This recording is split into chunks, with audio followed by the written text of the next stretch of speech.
അയാൾക്ക് നിർബന്ധമായ കാര്യമല്ല, അയാൾക്ക് നിർബന്ധമൊന്നുമില്ല. അങ്ങനത്തെ ഇൻഷുറൻസ് സംവിധാനങ്ങൾ ഏതെങ്കിലും എടുക്കുന്ന ഘട്ടം വരികയാണെങ്കിൽ അതെന്തായിരിക്കണം, എന്താണ് അതുകൊണ്ടുള്ള നിയമം എന്താണ്? ഒരാൾക്ക് അത്തരം സംവിധാനങ്ങൾ, പോളിസികൾ ഉപയോഗപ്പെടുത്തുകയാണെങ്കിൽ അതിൽ നിന്ന് അയാൾ അടച്ച സംഖ്യ മാത്രമേ തിരിച്ചെടുക്കാൻ പോലും പാടുള്ളൂ. അപ്പൊ നിങ്ങൾ തിരിച്ചു വയ്ക്കും, പിന്നെന്തിനാ അടക്കണത്? അതാണ് ഇസ്ലാം പറയുന്നത്. ഇനി ഞാൻ പറയട്ടെ, ഈ വിഷയവുമായി ബന്ധപ്പെട്ട ഇസ്ലാമിക കിതാബിൽ ചോദിക്കുന്ന ഒരു ചോദ്യമുണ്ട്. എന്തുകൊണ്ട് അത് പറ്റാതിരിക്കാനുള്ള കാരണം നിങ്ങൾക്ക് എന്നെ ബോധ്യമുണ്ട്.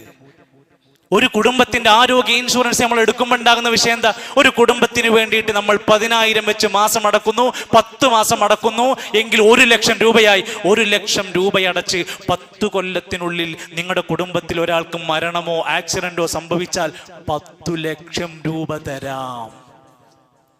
അപ്പൊ എന്താ സംഭവിക്കുന്നത്? അവിടെ ഒരാൾക്ക് അങ്ങനെ സംഭവിച്ചാൽ 10,00,000 അയാൾക്ക് ലാഭമാണ്, 9,00,000 ലാഭമാണ്.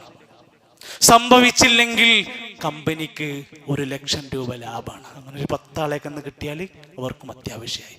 അപ്പോൾ ഒരു ഭാഗത്ത് ഇതൊരു ചൂതാട്ടം പോലെയായി മാറുകയാണ്. ഒരു ചൂതാട്ട സ്വഭാവം വരികയാണ് ഇതിന്റെ പിന്നിൽ. 2, ഇതിനെക്കുറിച്ച് പഠിച്ചാൽ നമുക്ക് കാണാം, ഇത്തരം കമ്പനികളിൽ പലതും പലിശ ബേസ്ഡ് ആണ്, അല്ലാതെ ഇത് മുതലാവില്ല. അതുകൊണ്ട് നമ്മുടെ ആരോഗ്യത്തിന്റെ സംരക്ഷണത്തിന്റെ കാര്യത്തിൽ പിന്നെ ഇത്തരം എമർജൻസി സംവിധാനം വന്ന ഞങ്ങൾ എന്താ ചെയ്യുക? അതിന് നമ്മുടെ നാടുകളിൽ സംവിധാനം ഉണ്ടാവണം. പലിശരഹിത വായ്പകൾ സ്റ്റാർട്ട് ചെയ്യണം. അത് കൊണ്ടുപോകൽ വലിയ പ്രയാസമാണ്. പേടിച്ചു കൊണ്ടുപോകാൻ ഒരുപാട് ആളുണ്ടാവും, തിരിച്ചടക്കൂല. ആ സിസ്റ്റം ശരിയായി പാലിക്കപ്പെടണം.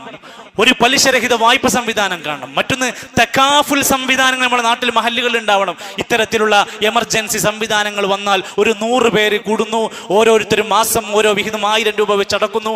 അതിൽ ആ മാസം ആർക്കാണോ വീട്ടിൽ കല്യാണം വന്നു, അതല്ലെങ്കിൽ ഒറ്റ എമർജൻസി കേസുകൾ വന്നു, ആ മാസം അയാൾക്ക് കൊടുക്കും.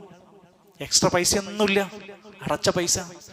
അങ്ങനെ നമ്മൾ പരസ്പര സഹായ നിധി അത്തരത്തിലുള്ള മാർഗങ്ങളല്ലാതെ ഈ നിലക്കുള്ള നമ്മൾ യോജിക്കാൻ പറ്റാത്ത, നമ്മുടെ ജീവിതത്തിൽ ഹലാലായി മാറാത്ത സാമ്പത്തിക വ്യവസ്ഥകൾ എത്ര മോഹിപ്പിച്ച് കൊതിപ്പിച്ച് തന്നാലും അത് വേണ്ടെന്ന് പറയാനാണ് ഒരു മുസ്ലിമിന് ഈമാൻ വേണ്ടത്. വേണമെന്ന് പറയാൻ ഒന്നും ആവശ്യമില്ല. അല്പം പണത്തിനോടൊരു മോഹം മാത്രം ഉണ്ടായാൽ മതി, കുടുംബത്തിനോടൊരു ചെറിയ ഇഷ്ടം മാത്രം ഉണ്ടായാൽ മതി, അവരൊക്കെ ഇതിൽ ചെന്ന് വീണുപോകും.